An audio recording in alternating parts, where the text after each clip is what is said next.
자, 이제 드디어 오늘 요한계시록 21장으로 들어섰습니다. 오늘은 가능하면 21장 전체를 마치려고 합니다.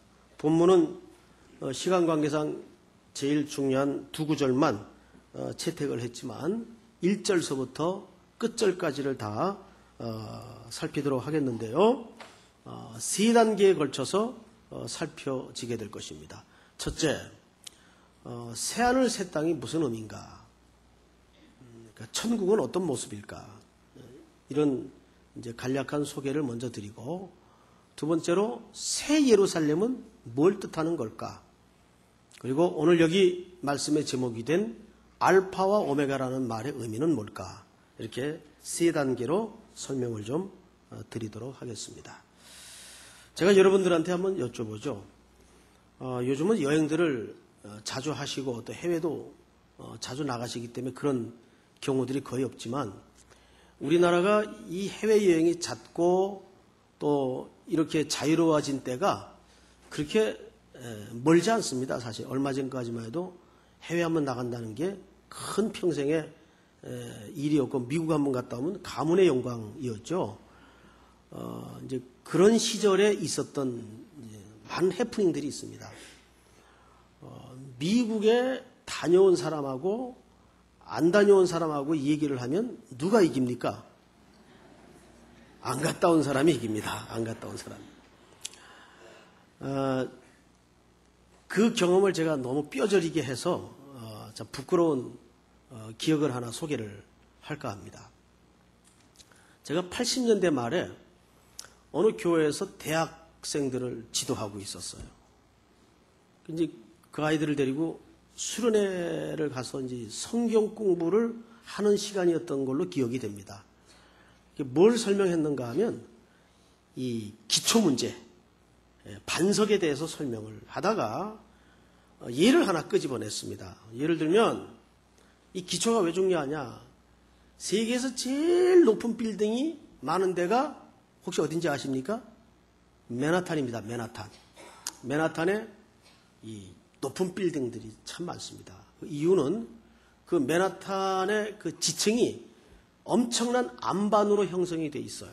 그래서 어떠한 건물이 올라가도 흔들리거나 무너지지 않을 정도로 견고한 기초가 기본적으로 되어 있기 때문에 이 맨하탄에는 높은 빌딩들이 아주 많습니다. 이제 그만큼 기초가 중요하다는 걸 설명을 하고 있는데, 어느 학생이 질문을 해요. 근데 전사님, 그 맨하탄이 어디 있어요? 그래요. 그래서 이제 제가 아주 자신 있게, 그거는 뉴욕 바로 옆에 맨하탄이 있다. 이렇게 설명을 했어요. 그랬더니 그 부회장을 하고 있던 여학생 하나가, 왠지 좀 부유한 집안의 딸이에요. 아버지가 그 성모병원의 흉부외과 의사셨고, 그러니까 이제 미국을 자주 왔다 갔다 했던 것 같아요. 눈치를 보니까. 고개를 갸우뚱하더니 아닌데요 그러더라고요. 뭐가 아니야 그랬더니 맨하탄은 뉴욕 안에 있는데요 그러더라고요. 그래서 제가 야단을 쳤어요. 아니라고. 뉴욕 옆에 맨하탄이 있다고. 그랬더니 이 학생이 놀래가지고 내가 딴 데 갔다 왔나 하는 표정을 오히려 가지면서 멋쓰게 하는 표정이 지금도 생각이 나요. 그래서 제가 끝까지 우겼죠. 맨하탄은 뉴욕 옆에 있다. 옆에.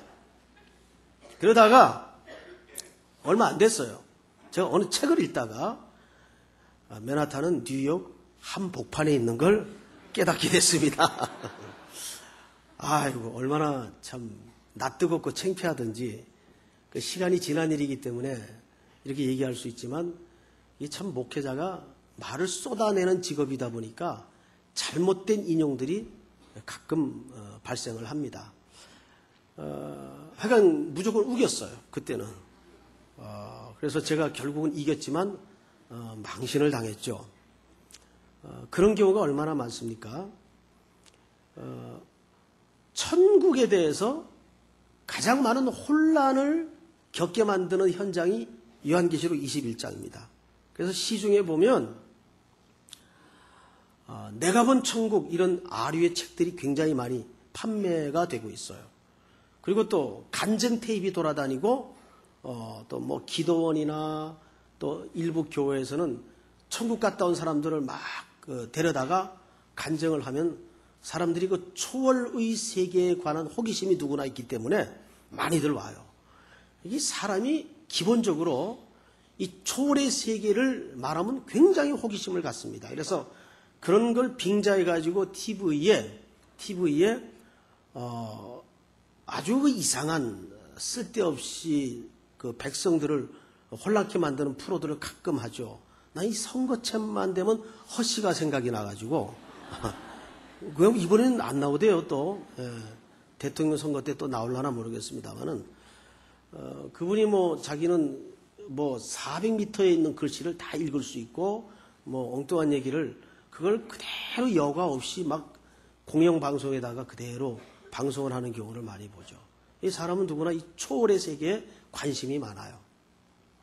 심지어는 어떤 교인들은 자기가 진짜 예수쟁인가 아닌가를 점 보는 사람한테 가서 확인을 하는 사람들이 있어요. 실제가 그렇습니다. 그래가지고 점쟁이가 알아보면 막 은혜를 받아가지고 또 와요. 자, 뭐 헷갈리는 거죠, 완전히.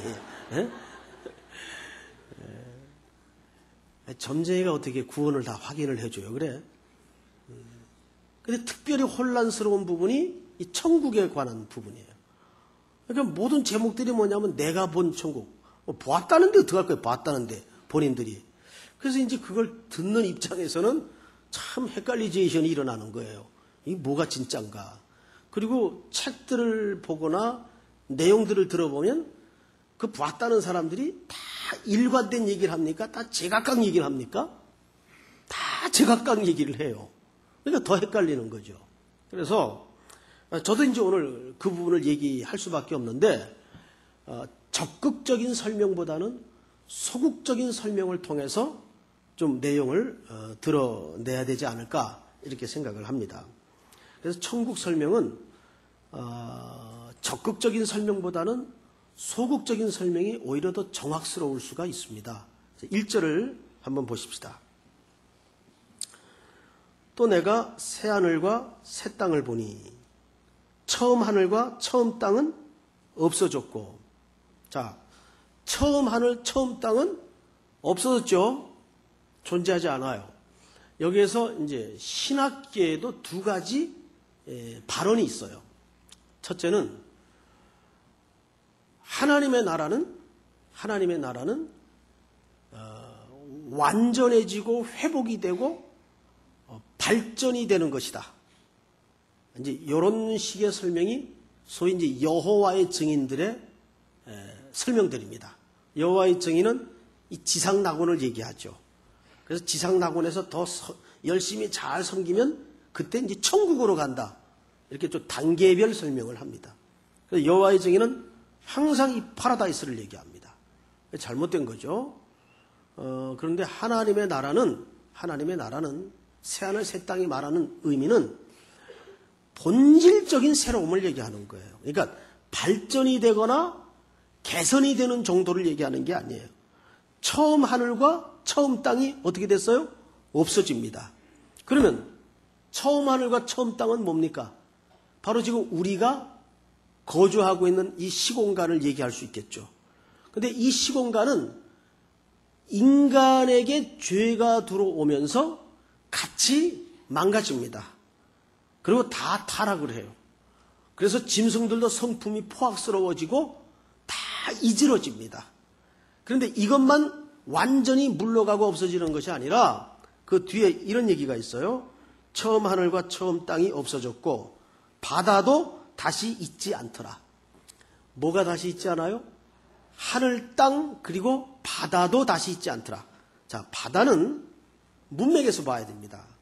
요한계시록 전체 속에서 바다를 일관되게 뭘로 설명했는가 하면 바다에서 뭐가 일어난다고 소개를 하고 있죠? 음녀, 악한 영들, 죽은 자들을 내어주는 공간. 다시 말해서 계시록 전체 문맥에서 바다는 일관되게 악한 영들의 활동 공간을 바다라고 묘사를 합니다. 그러나 이때는 말일이기 때문에 이제 모든 인간의 역사가 마름하는 날이기 때문에 그러한 것들도 존재할 수가 없어요. 다 없어집니다. 이제 그것뿐만이 아니에요. 어디를 보시냐면 4절을 한번 같이 읽읍시다. 시작.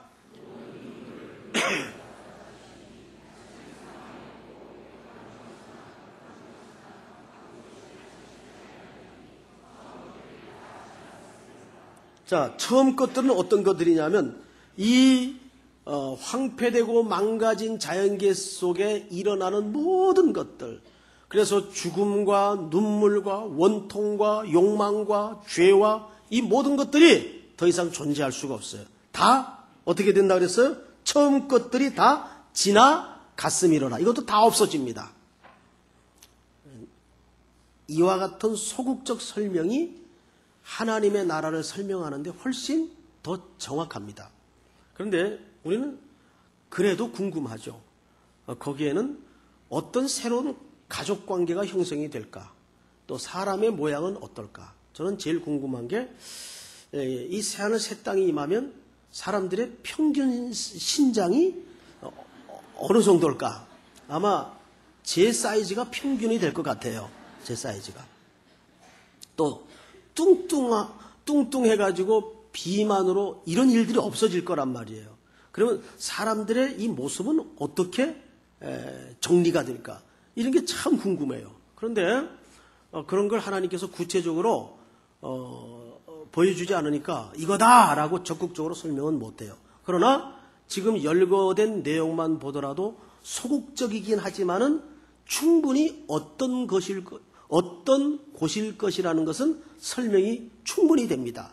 자, 바로 이와 같은 공간이, 영역이 새하늘 새 땅으로 묘사되고 있어요. 그러면 두 번째로 여기에는 누가 살 곳인가, 누가 들어갈 곳인가를 이제부터 보도록 하겠습니다. 2절을 다시 볼까요? 또 내가 보매 거룩한 성 새 예루살렘이 하나님께로부터 하늘에서 내려오니 그 준비한 것이 신부가 남편을 위하여 단장한 것 같더라. 뭐가 내려와요? 하늘에서? 내가 보매 거룩한 성 새 예루살렘이 내려오는데 이거를 어떻게 묘사했는가 하면 신랑을 위해서 단장한 신부 같다. 이렇게 묘사를 해요. 이런 표현과 설명은 아직 잘 모르겠어요. 이건 뭘 얘기하는 건가? 그래서 제일 정확한 해석은 성경은 성경이 해석을 해야 제일 정확합니다. 그래서 멀리 갈 것도 없이 9절을 한번 보세요. 9절. 지금부터 9절부터 27절까지는 새 예루살렘이 무엇냐를 아주 구체적으로 묘사한 내용이에요. 7 대접을 가지고 마지막 7 재앙을 담은 7 천사 중 하나가 나와서 내게 말하여 이르되 이리 오라. 내가 신부 곧 어린 양의 아내를 네게 보이리라 하고. 자, 질문 들어갑니다. 저를 보세요. 신부 곧 어린 양의 아내를 네게 보이리라. 요한에게 보여주겠다 그 말이에요. 자, 그러면 어린 양의 아내, 어린 양의 신부가 되겠죠? 어린 양은 누구를 가리킬까요? 예수님을 가리키고 예수님에게 아내가 다 있대요. 자, 예수님의 아내는 누구를 말할까요? 네? 크게 한번 대답해 보세요. 성도죠? 맞습니다. 이 대답을 생각을 하고 대답을 하거나 머뭇거리고 대답을 하면 이건 안 되는 얘기입니다. 왜냐하면 그 장본인이 본인들인데 그걸 생각을 하고 대답하면 이건 관계에 상당한 문제가 있는 거죠. 그러니까 어린 양의 아내, 다시 말해 신부는 누구를 가리킨다고요? 하나님의 백성들을 얘기합니다. 자, 볼까요? 10절.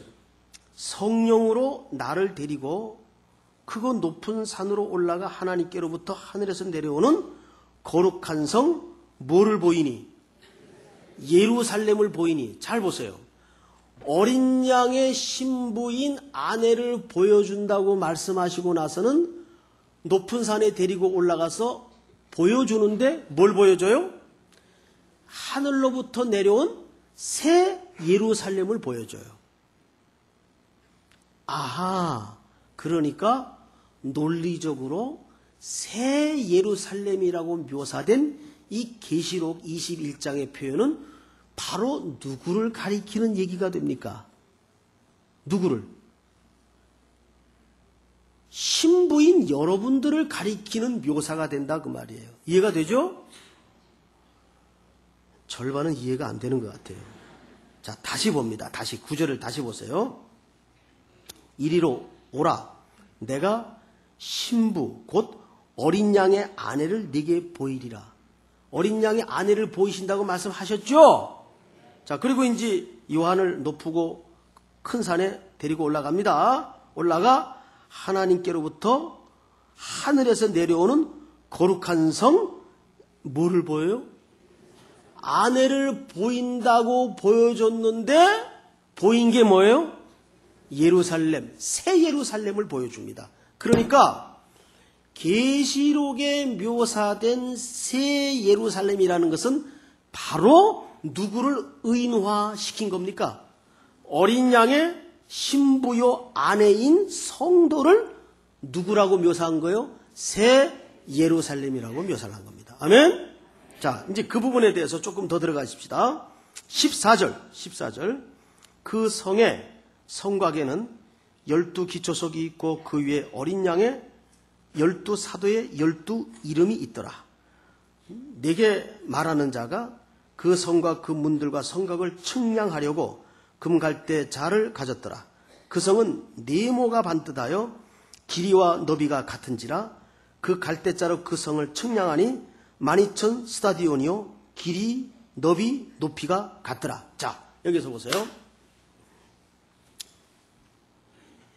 성경 전체에서 길이와 높이와 너비가 길이가 똑같은 정입방면체의 표현이 맞나 모르겠습니다만은 길이, 높이, 너비가 똑같은 크기가 딱 하나밖에 없어요. 딱 한 군데 있어요. 그게 뭐죠? 그게 뭘까요? 지성소입니다. 지성소는 어디 안에 있는 거예요? 하나님의 성소 안에 1년에 한 번씩 대제사장만 어린 양의 피를 가지고 들어가서 그 안에 있는 법궤 위에다가 붓는 제사와 예배를 드리게 되죠. 그러니까 지성소의 크기가 정입방면체입니다. 길이, 높이, 너비가 정확하게 똑같아요. 자, 그런데 조금 더 읽어보십시다. 17절. 그 성곽을 측량하며 144규빗이니 사람의 측량 곧 천사의 측량이라. 그 성곽은 벽옥으로 쌓였고 그 성은 정금인데 맑은 유리 같더라. 그 성의 성곽 기초석은 각색 보석으로 꾸몄는데 첫째 기초석은 벽옥이요 둘째는 남보석이요 셋째는 옥수요 넷째는 녹보석이요 다섯째는 홍만호요 여섯째는 홍보석이요 일곱째는 황옥이요 여덟째는 녹옥이요 아홉째는 담황옥이요 열째는 비취옥이요 열한째는 청옥이요 열두째는 자수정이라. 자, 천국의 묘사가 전부 뭘로 묘사되어 있어요? 보석으로 묘사되어 있어요. 보석으로. 자, 이런 묘사는 천국에 정말 문고리가 다이아고 바닥은 녹보석이고 이런 의미일까요? 이것은 하나의 얼마나 그 나라가 이 땅의 사람들이 갖고 있던 그런 가짜의 화려함에 비해서 참된 것인가? 이거를 이렇게 문학적인 표현을 통해서 묘사를 한 것뿐이지 진짜 새하늘 새 땅은 전부 금은 바닥으로 깔려있고 바다는 유리바다고 그러면 거기서 다이빙을 했다가는 피바다가 되죠. 네? 그리고 이런 딱딱한 바닥을 어떻게 걸어 다니겠어요? 연세 드신 분 다 관절염 걸리게. 그러니까 이것은 하나의 문학적인 천국을 아름답고 진실되고 참되게 묘사한 하나의 문학적 표현입니다. 자, 그런데 여기 아주 중요한 내용이 하나 담겨져 있습니다. 21절. 그 12문은 12진주니 각 문마다 한 개의 진주로 되어 있고 성의 길은 맑은 유리 같은 정금이더라. 성 안에서 내가 뭐를 보지 못하였으니? 성전을 보지 못하였으니 이는 주 하나님 곧 전능하신 이와 및 어린 양이 그 성전임이니라. 보세요. 성 안에 성전이 있나 들여다봤더니 성전이 있었어요, 없었어요? 없었어요? 누가 성전이라 그랬어요? 어린 양이 성전 아닙니까? 아멘? 어린 양이 성전 아니에요. 그러니까 눈에 가시적으로 존재했던 성전은 더 이상 존재할 수 있어요, 없어요? 왜? 이 성전은 오실 누구를 가리키고 있었던 것이기 때문에, 예수님을 모형했기 때문에 모형에 해당하는 눈에 보였던 가시적 성전은 있을 이유가 있어요, 없어요? 없어요. 그리고 그 성전이 누구예요? 어린 양 그리스도를 얘기하더라고요. 자, 그런데 중요한 건 뭐냐면 그 어린 양과 지금 우리가 무슨 관계로 여기 소개되고 있어요? 신부, 한 몸의 관계로 소개되고 있단 말이에요. 이제 우리가 하나님의 성전이 되어 있다고요. 이미 이 땅에, 이 땅이 아니라 이 공간에 그렇게 소개를 하고 있죠. 자, 그런데 조금 더 보십시다. 23절. 그 성은 해나 달의 비침이 쓸데없으니 이는 하나님의 영광이 비치고 어린 양이 그 등불이 되심이라. 만국이 그 빛 가운데로 다니고 땅의 왕들이 자기 영광을 가지고 그리로 들어가리라. 낮에 성문들을 도무지 닫지 아니하리니 거기에는 밤이 없음이라. 사람들이 만국의 영광과 존귀를 가지고 그리로 들어가겠고 무엇이든지 속된 것, 가정된 일, 또 거짓말하는 자는 결코 그리로 들어가지 못하되 오직 어린 양의 생명책에 기록된 자들만 들어가리라. 우리 지난 시간에 백보자 심판을 설명하면서 거기 행한다는 것과 행하지 않는다는 것이 어떤 율법적이나 행위를 말한다 그랬습니까? 기초의 문제라 그랬습니까? 기초의 문제라 그랬어요. 그 기초가 누구예요? 그리스도. 자, 그러면 우리가 이쯤에서 이제 두 가지 궁금증과 문제는 해결이 됐어요. 새하늘과 새 땅은 우리가 100% 확실히는 모르겠는데 이런 것도 존재하지 않고 처음 하늘, 처음 땅, 바다도 다 존재하지 않는 본질적인 새로운 영역이겠구나. 거기에는 눈물과 절망과 고통과 한숨이 전혀 존재하지 않는 새하늘, 새 땅으로 묘사되고 있어요. 근데 거기엔 누가 들어가느냐? 어린 양의 생명척에 농명된 하나님의 교회, 신부들만 들어간다고요. 그 확신을 가지고 있습니까? 자, 그런데 문제는 뭐냐면 이 21장을 통해서 일부 이단들이나 또 복음의 기초에 약한 자들이 흔들려요. 얘 나 같은 게 어떻게 여기 이런데 가능할까? 계속 흔들려요. 그리고 또 현실을 들여다보면 깝깝하죠. 길도 안 보이고 내가 딛고 서 있는 이 기반조차 곧 무너질 것 같고 맨날 김정일은 핵 갖고 위협을 하고 세상의 권력이 이기는 것 같고 이 뭐가 진짠가? 이러다가 이대로 끝나면 나는 무언가? 이런 이제 흔들림이 늘 우리 인생길을 걸으면서 순례길을 가면서 있단 말이에요.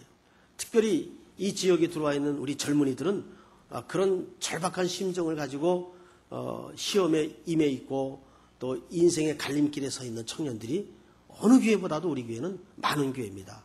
그래서 참 눈에 보이는 게 확실한 것 같고 눈에 보이지도 손에 잡히지도 않는 이 예수의 소망을 가지고 산다는 건 너무나 정말 무능력하고 무의미한 것 같은 그런 영적인 위기가 나를 막 세차게 흔들 때가 있단 말이에요.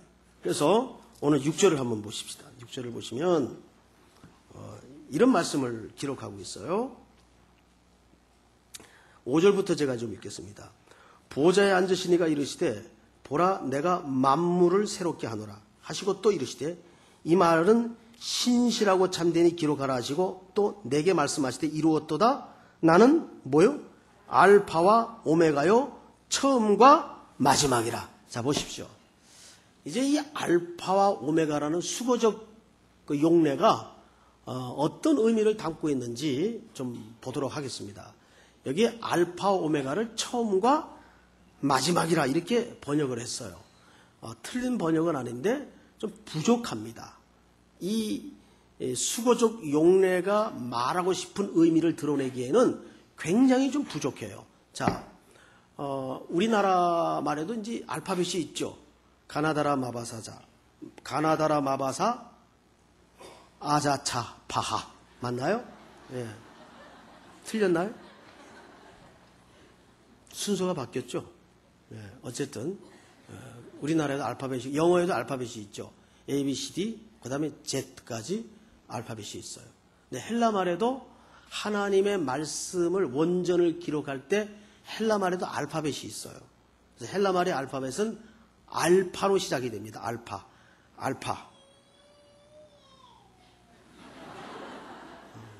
자, 알파. 그 다음에 마지막 말이 오메가예요. 오메가. 알파, 오메가. 그런데 여기 나는 알파와 오메가라는 이 수거적 용례는 무슨 의미를 담고 있는가 하면 나는 처음이고 나중이다 또는 마지막이다 이런 말이 아니고 굉장히 강력한 하나님의 심정을 담은 수거입니다. 나는 시작한 일은 끝까지 하고 완성한다. 그러니까 완성을 담고 있는 거예요. 이 말은. 그래서 이거를 구약의 한 신뢰를 한번 제가 들어보죠. 여러분 보통 아브라함 하면 제일 먼저 떠오르는 첫 이미지가 뭡니까? 아브라함. 뭐예요? 믿음의 조상. 근데 그 믿음의 조상이라는 의미 자체를 우리는 굉장히 왜곡돼서 인식을 하고 있어요. 믿음의 조상 하니까 정말 믿음이 좋고 그가 얼마나 하나님 앞에 헌신하고 본되게 살았고 그래서 우리도 그 아브라함을 본받아야 되고 쫓아가야 된다. 이런 개념으로서 믿음의 조상인 줄을 압니다. 그러나 성경은 어느 곳에도 그런 개념에서 그런 기초하에 믿음의 조상이라고 아브라함 자체를 설명한 적이 없어요. 여기서 말하는 믿음의 조상이라는 말은 조금 개념이 다릅니다. 자, 아브라함은 갈대아 우르라는 영적인 불모의 땅에서 살았어요. 이 땅은 메소포타미아 문명의 발생지인데 여호수아서에 보면 여호수아가 세겜 땅에서 이스라엘 백성들을 모아놓고 죽기 전에 설교를 하나 남겨요. 그러면서 그 설교 중에 너희 조상들의 배경과 내력을 설명합니다. 설교 중에 너희 조상들은 강 저 건너편에 있을 때 히브리라는 말이 강 건너온 사람들이라는 뜻이거든요.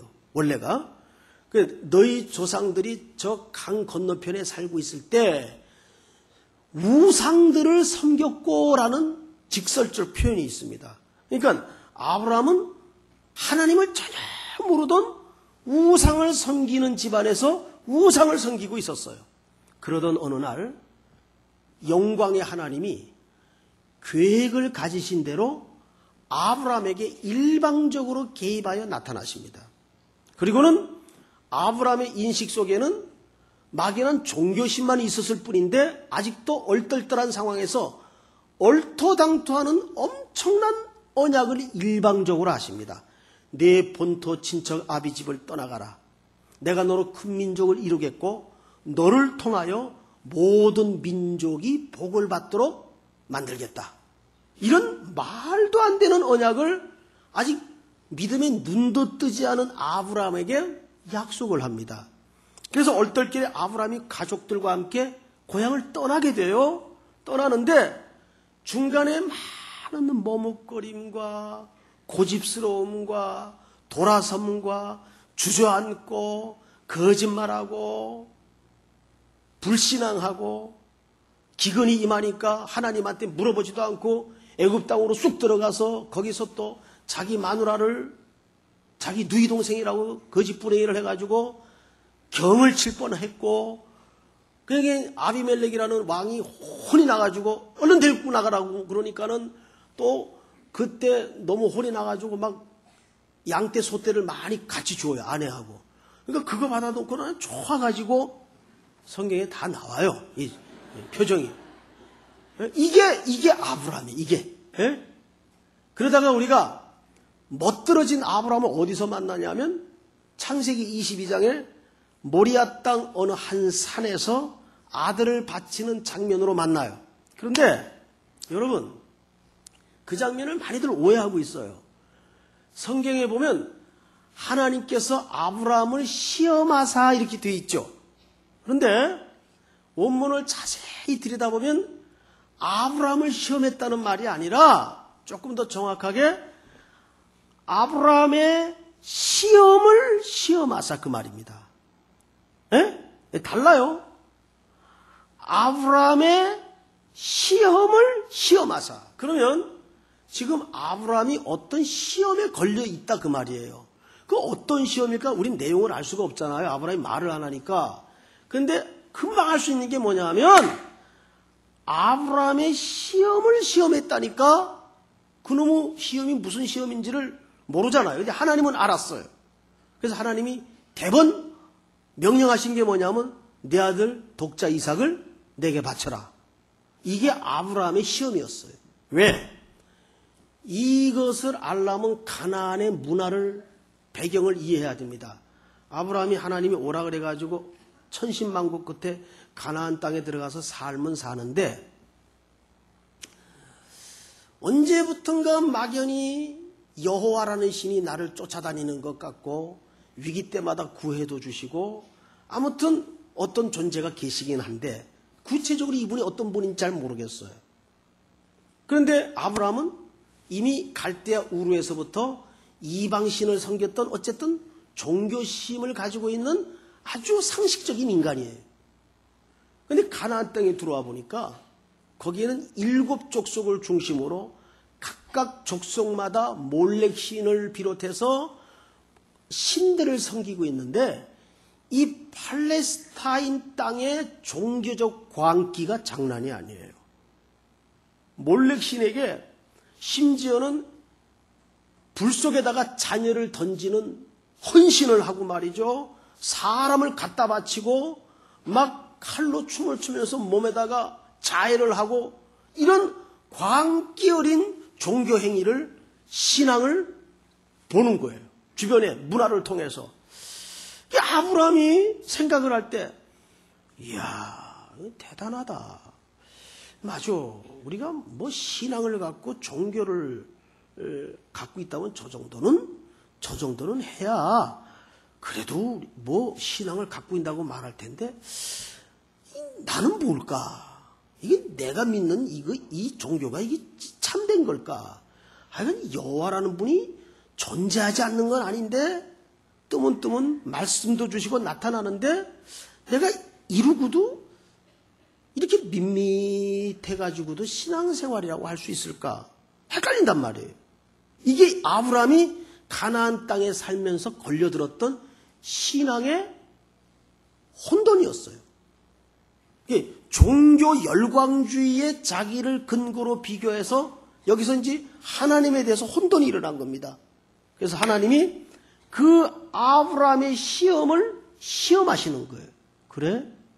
그러면 네 아들 독자 이삭을 바쳐라. 그래서 기회는 왔다. 아브라함이 아들과 함께 모리아 땅을 향해서 3일 길을 걸어간 다음에 산 위에 올라가서 아들 이삭을 결박하여 단 위에 눕습니다. 그리고 칼을 빼들어 손을 치켜 올렸어. 이건 죽은 거예요. 이건 실제로 사실은 죽은 겁니다. 이때 하나님께서 다급히 아브라함을 부르세요. 아브라함아, 아브라함아. 내가 이제야 나를 어떻게 사랑하는지를 내가 알겠다. 그 아들에게 손대지 마라. 그런데 여러분, 여기에서 2가지 측면을 봐야 됩니다. 첫째, 드디어 아브라함과 하나님 사이에 관계적 측면에서 새로운 뚜껑이 열리는 겁니다. 여기서 하나님은 이런 가나안 문화에 익숙한 종교 열광주의에 똑같은 그런 비윤리적이고 자기 새끼를 불에다 던지고 자기 새끼를 제단에 갖다 바치는 그런 비인간적이고 비윤리적인 하나님이 아니구나. 하나님은 내게 정말 그 위기 때마다 찾아오셨고 나를 사랑하시는 분이구나. 여기서 아브라함이 하나님에 대해서 새로운 인격적인 관계로 눈을 떠가는 겁니다.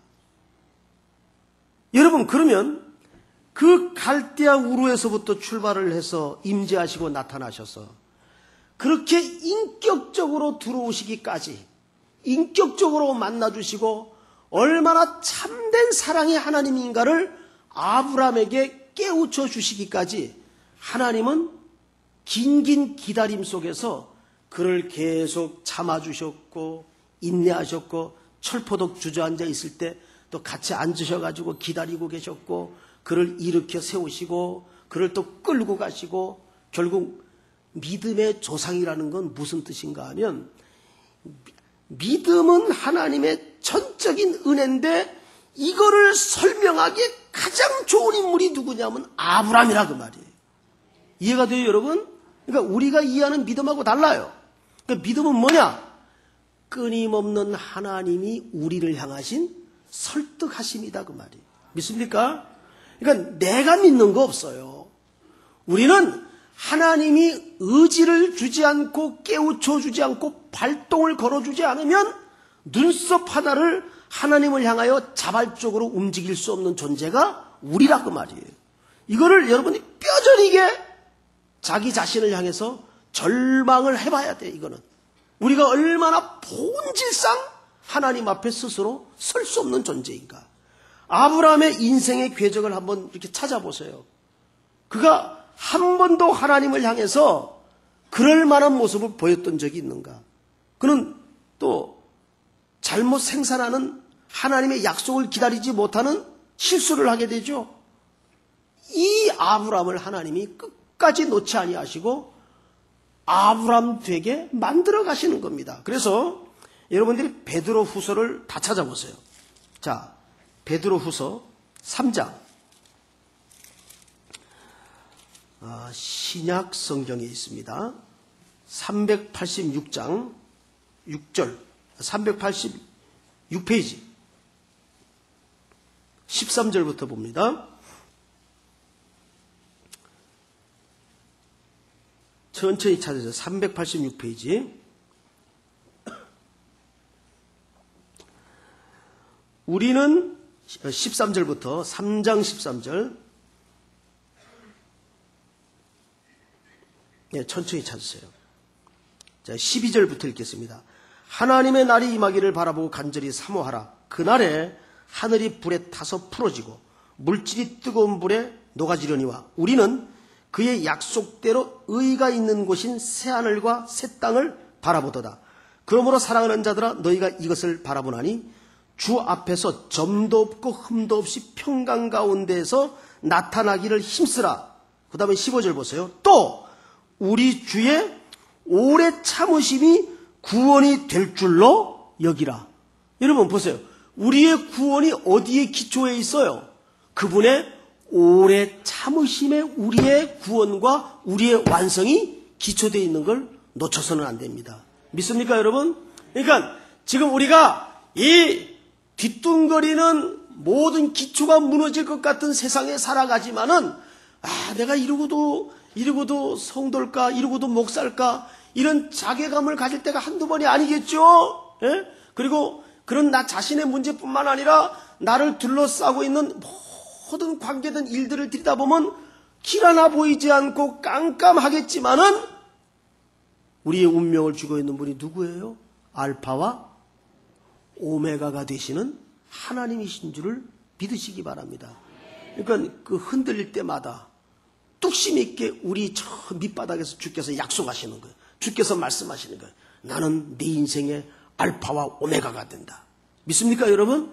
그러니까 이 말은 장래 나에게 임할 어떤 저 멀리 뜬구름 잡는 약속의 말씀이 아니라 오늘도 고단한 이 순례길을 가는 우리 모두에게 흔들거리면서 갈 수밖에 없는 우리의 걸음걸음에 여전히 강력한 약속과 참된 소망이 되며 참된 근거가 되는 약속의 말씀인 것을 믿으시기 바랍니다. 그분이 여러분 인생의 알파와 오메가가 되십니다.